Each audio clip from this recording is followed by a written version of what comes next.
বাংলা কেন পুরো দেশের লোকরা এটাকে তুচ্ছ করছে, রেপিসদের সাপোর্ট করছে আর মহিলাদের বলছে রাত 12:30টায় বেরোতে না। স্টেট গভর্নমেন্টের চিফ মিনিস্টার এরকম কথা বলতে পারে, পুলিশই বা কী করবে বা গভর্নমেন্টই বা কী করবে? ওয়াকাফ আইনের সময় সেম করেছে। কি বলছেন ওনার মন্ত্রীরা? যে রক্ত বন্যা বইবে, যে ফ্ল্যাট নিয়ে নিচ্ছে, দোকান নিয়ে নিচ্ছে, যেটা হওয়া যেতে পারে না। নারী পাচার হচ্ছে, সোনা পাচার হচ্ছে, ড্রাগস পাচার হচ্ছে, এইগুলো সব ইজ রিলেটেড। তাদের ভয় কিসের? এটা দিয়ে কোনো উন্নতি হচ্ছে না। চা বাগানে আমের গাছ করে ফেলতে পারে, সুন্দরবনকে দার্জিলিং নিয়ে যেতে পারে, 1500 কেজির বাচ্চা তৈরি করতে পারে। তৃণমূল সরকারের গভর্নমেন্টের জন্য উনি নাকি সারদামা। মুখ্যমন্ত্রীকে সবাই ওখানে ত্যায্য করে দিয়েছে। একটা মহিলা হয়ে এরকম ভাষা, এরকম কথা কি করে বেরোয়? আর সবগুলো হচ্ছে খালি বর্ডার থেকে, আর সবগুলো হচ্ছে বেঙ্গল গভর্নমেন্টের হেল্প নিয়ে। আপনাকে আজ বাংলায় স্বাগত। এই যে কমেন্টটা যেটা মমতা ব্যানার্জি করলেন, এটা এতটাই নিম্নমানের যে বাংলা কেন পুরো দেশের লোকরা এটাকে তুচ্ছ করছে। আজকে একটা মুখ্যমন্ত্রী হয়ে, মহিলা মুখ্যমন্ত্রী হয়ে কী করে এরকম কমেন্ট করতে পারে, যে বলতে পারে যে মেয়েটা 12:30টায় কী করছিল? আজকে তার সিকিউরিটি দেওয়া উচিত, আজ মহিলাদের সিকিউরিটি দেওয়া উচিত, পুলিশ প্রশাসন থাকা উচিত। তা না করে মুখ্যমন্ত্রী রেপিসদের সাপোর্ট করছে আর মহিলাদের বলছে রাত 12:30টায় বেরোতে না। এটা কোন স্টেটে আমরা বাস করি? আজকে মা বোনদের জেগে ওঠা উচিত, 1000 টাকাটাকে একদম তুচ্ছ করা উচিত, পুরো 1000 টাকাটাকে ফেলে দেওয়া উচিত। আজ 1000 টাকা নিচ্ছে, পাশে রেপ হচ্ছে, আর রেপ হওয়ার পরে কী বলছে? মেয়েটা রাত 12:30টায় কী করছিল? আজকে 26-এর ইলেকশানে মুখ্যমন্ত্রী তৃণমূলকে প্রাক্তন গভর্নমেন্ট করা উচিত, না হলে প্রতিটা মা বোন দিদির খুব কপালে দুঃখ আছে। 26 সালের পরে খুব কপালে দুঃখ আছে। কেন? যেই স্টেট গভর্নমেন্টের চিফ মিনিস্টার এরকম কথা বলতে পারে, পুলিশই বা কী করবে বা গভর্নমেন্টই বা কী করবে? তিনি কমপ্লিটলি ব্যর্থ একজন মুখ্যমন্ত্রী। যে পার্ক স্ট্রিটের রেপ কেস থেকে তুমি যদি মনে থাকে, উনি বলেছিলেন ছোট ঘটনা, যার কোনো সেন্টিমেন্টাল ভ্যালু নেই, যে মহিলাদের পাশে ইমোশনালি দাঁড়ায় না, সে কোন মুখ্যমন্ত্রী আমি জানি না, সে কোথাকার মুখ্যমন্ত্রী আমি জানি না। আজকে দেখুন দিল্লিতেও চিফ মিনিস্টার মহিলা হয়েছে, দেখুন ওনার কাজ দেখুন, মাত্র 6 মাস হয়েছে, কত কাজ করছে। আর ইনি 15 বছরে কিছু কাজ করতে পারেনি।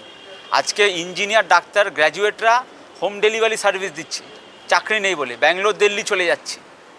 আজকে বাংলায় শিল্প কোথায়? যদি শিল্প থাকতো তাহলে বিরোধী দল থাকতো না, আমাদের 2,60,00,000 ভোট পেতাম না। শিল্প নেই, বিরোধী দল তাই জন্য এগোচ্ছে।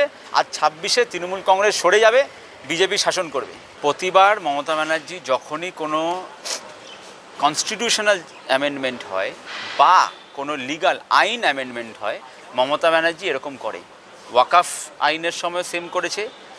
এখন SIR, যেটা ইলেকশন কমিশনের আন্ডারে, which is a constitutional body, which is a individual autonomous body, সে চাইলে যা কিছু করতে পারে for the betterment of election of India, সেইটা উনি এগেনস্টে যেতে চাইছেন। কি বলছেন ওনার মন্ত্রীরা? যে রক্ত বন্যা বইবে যদি SIR হয়। আজকে SIR কেন দরকার? কেন কি দেশের নাগরিকরা যেটা ভাগটা পায় সেটা মানে ইললিগাল ইমিগ্রেন্টসদের সাথে ভাগ করতে হচ্ছে। আজকে বাংলাদেশি রোহিঙ্গারা আসছে, পাকিস্তানিরা আসছে, আফগানিস্তানিরা আসছে, যাদের এখানে ভ্যালিড বৈধ কোনো ডকুমেন্ট নেই, তারা ফলস বৈধ ডকুমেন্ট নিয়ে এখানে থেকে যাচ্ছে, গভর্নমেন্টের সব ফেসিলিটিস ইউজ করছে, যেটা এনাদের করা যেতে পারে না। এদের ইমিডিয়েটলি ডিপোর্ট করতে হবে। আর যারা অরিজিনালি ইন্ডিয়ান, হিন্দু হোক, শিখ হোক, খ্রিস্টান হোক, তারা সবাই থাকবেন এই দেশে। একজনের নাম বাদ যাবে না, কোনো হিন্দুর নাম বাদ যাবে না। যারা রোহিঙ্গা বাংলাদেশি তাদের নাম বাদ যাবে, তাদের দেশে তাদের নিজেদের দেশে ফিরিয়ে দেওয়া হবে। এটাই হবে। তাতে কি হবে? আমাদের যে সরকারি প্রকল্প, আমাদের যে সেন্ট্রাল গভর্নমেন্ট প্রকল্প, সেটা কোনো বেআইনিভাবে রোহিঙ্গাদের হাতে পড়বে না। আজকে তারা জমি নিয়ে নিচ্ছে, ফ্ল্যাট নিয়ে নিচ্ছে, দোকান নিয়ে নিচ্ছে। আমাদের বাড়ির হিন্দু ভাই বোনরা দোকান পাচ্ছে না, ফ্ল্যাট পাচ্ছে না। এটা করে বলে যে কবজা করা হচ্ছে। আজকে লাস্ট 20 বছর আগে ডেমোগ্রাফি দেখো বাংলার, আর আজকের 20 বছর পরে ডেমোগ্রাফি দেখো বাংলার, আকাশ পাতাল তফাৎ। এই ডেমোগ্রাফি, এই পপুলেশনটা আসলো কোথার থেকে? আজকে হিন্দু বাড়িতে 5টা 6টা বাচ্চা হয় না, এই ডেমোগ্রাফিটা চেঞ্জ হলো কি করে? আজকে সাউথ কলকাতা দেখো, নর্থ কলকাতা দেখো, বর্ডার রিজনে দেখো, ডেমোগ্রাফি চেঞ্জ হয়ে গেছে। আজকে আমাদের রেসপেক্টেবল হোম মিনিস্টার বলে দিয়েছে 7 to 8% মুসলমান পপুলেশন বেড়েছে, ওয়্যারাজ হিন্দু পপুলেশন কমেছে। তাতে কি হচ্ছে? দেশের ডেমোগ্রাফি চেঞ্জ হয়ে যাচ্ছে। যেটা হওয়া যেতে পারে না। আজকে এমনিতেই আমাদের হিন্দু ভাই বোনরা চাকরি পাচ্ছে না, কলেজে অ্যাডমিশন পাচ্ছে না, ফ্ল্যাট কিনতে পারছে না। আমাদের এসআইআর করতেই হবে, আর এসআইআর বিজেপি করছে না, SIR election commission of India করছে, which is the autonomous body. এটাকে কেউ আটকাতে পারবে না। এটা একমাত্রভাবে সম্ভব হলো ইজ ইনফিল্ট্রেশন, মানে অবৈধভাবে বর্ডার ক্রস করে এখানে এসে থাকা। আজকে দেখো কিছুদিনেই দেখা যাচ্ছে বাংলার বর্ডার ক্রস করে অবৈধভাবে বাংলার গভর্নমেন্টের হেল্প নিয়ে এখানে আধার কার্ড, ভোটার কার্ড, পাসপোর্ট বানিয়ে লোকে বম্বে, দিল্লি চলে যাচ্ছে, অবৈধ ব্যবসা করছে, নারী পাচার হচ্ছে, সোনা পাচার হচ্ছে, ড্রাগস পাচার হচ্ছে। এইগুলো সব ইজ রিলেটেড, আর সবগুলো হচ্ছে খালি বর্ডার থেকে, আর সবগুলো হচ্ছে বেঙ্গল গভর্নমেন্টের হেল্প নিয়ে। এখানে দালালরা বসে আছে যারা সব কিছু বানিয়ে দিচ্ছে। তাই জন্য আমাদের ডেমোগ্রাফি চেঞ্জ হচ্ছে, আর এইটাকে আটকাতে হবেই হবে। না হলে আমি তোমায় বলেছি, পশ্চিমবঙ্গের যারা হিন্দুরা আছে, যারা এই দিকে চলে এসেছিল পার্টিশনের পরে, তাদেরও কিন্তু এখানে জায়গা থাকবে না। আমি তোমায় পরিষ্কার বলে দিচ্ছি, এই ভোটে ইলেকশানে যদি বদল না হয়, হিন্দুদের প্রাণের বিপদ আছে, এখানে অস্তিত্ব নিয়ে বিপদ আছে আমাদের। তুমি যদি মানে আর্মস না হাতে নিতে চাও, তুমি ভোট ব্যালট হাতে নাও, ভোট দাও, চেঞ্জ করো গভর্নমেন্ট, স্ট্রং গভর্নমেন্ট আনো যে বর্ডার সিকিউরিটি ফোর্সকে কন্ট্রোল করতে পারে, ইন্টারনাল সিকিউরিটিকে কন্ট্রোল করতে পারে। এইগুলো প্রায়োরিটি, এইগুলো ইম্পর্টেন্স। এইগুলো ভেবে 26 সালে ভোট দিন, বিজেপিকে ভোট দিন, তৃণমূলকে হাঁটান। শোনো, আমি তো একটা কথা বলছি, তৃণমূল গুন্ডাগিরি, তোলাবাজি, রেপ, মার্ডার ছাড়া কিচ্ছু জানে না। আজকে ওনারা, তৃণমূল সরকার যদি ভালো কাজ করে থাকে তাহলে গভর্নমেন্টে আসবে। তাদের ভয় কিসের? কাদের ভোটার আইডি কার্ড কাটছে কি কাটছে না, তাদের ভয় কিসের? আমার সোজা কথা, তো আপনারা যদি উন্নয়নের প্রতীক হন তাহলে আপনাদের ভয় কিসের? কার ভোটার আইডি কার্ড কাটবে না কাটবে? যারা অবৈধ আছে তাদের নাম কাটবেই। এটা ইলেকশন কমিশন কাটছে, বিজেপি গভর্নমেন্ট কাটছে না, বিজেপি সরকার কাটছে না। ইলেকশন কমিশন দেশের ভালোর জন্য কাজ করছে, কনস্টিটিউশনাল বডি, সে সব কাজ করবে, কেউ আটকাতে পারবে না। আর যদি এসআর না হয়, ইলেকশন হবে না, গভর্নমেন্ট ইনফ্রাকচুয়াস হয়ে যাবে। কেন কি? মুখ্যমন্ত্রী জানে তার একমাত্রই ভোট ব্যাংক আছে, সেটা হলো বাংলাদেশি মুসলমান রোহিঙ্গা, আর কেউ না, আর কেউ না। আমি প্রতিটা মা বোনকে তোমার চ্যানেলের থেকে অনুরোধ করব হাত জোর করে, যে 1000 টাকার প্ররোচনায় পড়বেন না। আসছে বছর ভালো করে নতুন গভর্নমেন্টকে ভোট দিন, বিজেপি সরকারকে ভোট দিন, নিজের দোকান খুলুন, নিজের ব্যবসা করুন, নিজের পায়ে দাঁড়ান। এই 1000 টাকা ভাতার ওপরে জীবনের পুরোটা দিয়ে দেবেন না। মমতা ব্যানার্জি আপনাকে কোনো সুখ দিচ্ছে না, কোনো আপনার স্বামীকে চাকরি দিচ্ছে না, আপনার স্বামীকে বাংলার বোতল দিচ্ছে, আপনি 1000 টাকা হাতে পাচ্ছেন। এটা দিয়ে কোনো উন্নতি হচ্ছে না। যদি উন্নতি হতো বিরোধী দলরা থাকতে পারতো না। বিরোধী দলরা এগোচ্ছে, বিজেপি সরকার এগোচ্ছে, কেন কি? উন্নতি নেই বাংলাতে, তাই জন্য। আর আমার দৃঢ় বিশ্বাস এইবার বাংলার মানুষের চোখ খুলবে। এই 26 সালের বিধানসভা ভোটে সবাই পদ্মফুলকে ভোট দেবে। এখন আমি তো একটা কথা বলছি, মুখ্যমন্ত্রী চাইলে চা বাগানে আমের গাছ করে ফেলতে পারে, মুখ্যমন্ত্রী চাইলে চা বাগানে কফির গাছ করে ফেলতে পারে, মুখ্যমন্ত্রী চাইলে সুন্দরবনকে দার্জিলিং নিয়ে যেতে পারে, দার্জিলিংকে সুন্দরবনে নিয়ে আসতে পারে, মুখ্যমন্ত্রী চাইলে 1500 কেজির বাচ্চা তৈরি করতে পারে, মুখ্যমন্ত্রী চাইলে আমাদের পাঁচালী চেঞ্জ করে ফেলতে পারেন, মুখ্যমন্ত্রী চাইলে সব কিছু করতে পারেন। মুখ্যমন্ত্রী দেখো না সভাগুলোতে মুখ্যমন্ত্রীর ফটো রবীন্দ্রনাথ ঠাকুরের পাশে থাকে, মুখ্যমন্ত্রীর ফটো সত্যজিৎ রায়ের পাশে থাকে, মুখ্যমন্ত্রী দেখো না তৃণমূল সরকারের গভর্নমেন্টের জন্য উনি নাকি সারদা মা। তো মুখ্যমন্ত্রী তৃণমূলের জন্য সব কিছু, কিন্তু বাংলার মানুষ তাকে পছন্দ করে না। বাংলার মানুষ তাকে 26 সালে ত্যায্য করে দেবে। এই শুভ বিজয়ের সাথে সাথে যেই দুর্যোগ বাংলায় এসে পড়ল, এই যে বন্যা, ভয়াবহ মানে বন্যা নর্থ বেঙ্গলে হলো, তার জন্য কিছু না করে 40 জন মারা গেছে, 1000 কোটি টাকারও বেশি ধ্বংস হয়েছে।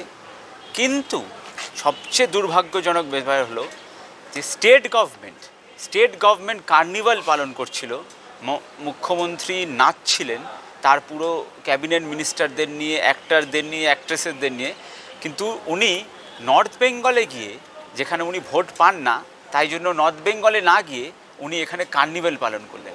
আজকে আমরা দেখলাম পশু পাখি তলিয়ে যাচ্ছে, ডেড বডি তলিয়ে যাচ্ছে।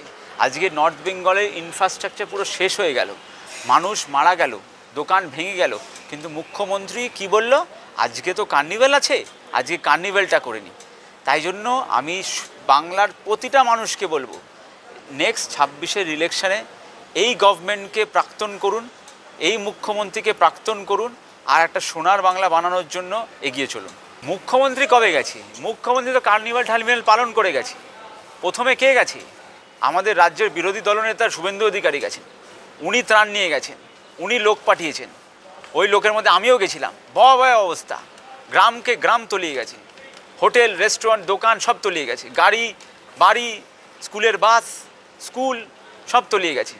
মুখ্যমন্ত্রী তো পরে দুটো ক্যামেরা ফটো নিতে গেছিলো, তা মুখ্যমন্ত্রীকে সবাই ওখানে ত্যায্য করে দিয়েছে, কেউ মুখ্যমন্ত্রীকে অ্যাকসেপ্ট করেনি, ত্রাণটাকে ত্যায্য করে দিয়েছে। শুভেন্দু অধিকারীকে সবাই অ্যাকসেপ্ট করেছে। আজকে উনি যে এত বড় সভা করলেন, সবাই বলেছে যে হ্যাঁ সেন্ট্রাল গভর্নমেন্ট কাজ করেছে ওখানে। মুখ্যমন্ত্রী ওখানে ড্রামা করতে গেছিলেন, মুখ্যমন্ত্রী ওখানে ফটোগ্রাফি করতে গেছিলেন, মুখ্যমন্ত্রী ওখানে মানুষের পাশে দাঁড়াতে যাননি।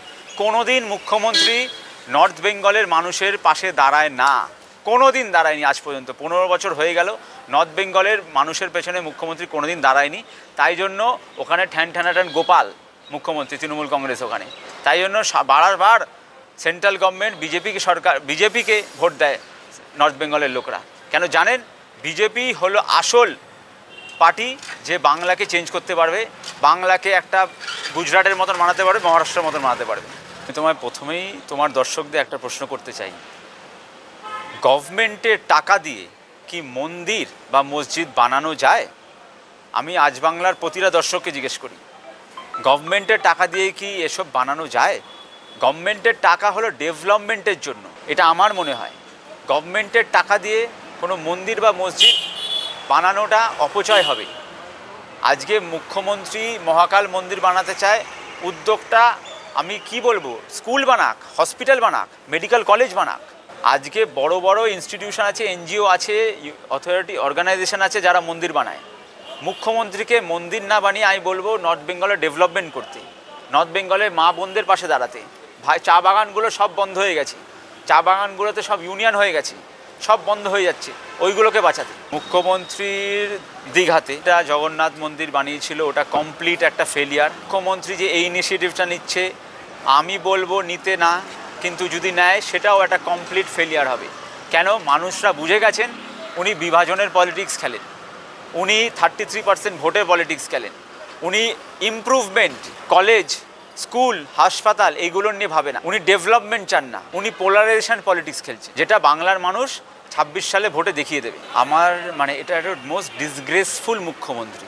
একটা মহিলা হয়ে এরকম ভাষা এরকম কথা কি করে বেরোয়, আর সেই স্টেটে মহিলারা কি করে সুরক্ষা থাকবে আমি জানি না।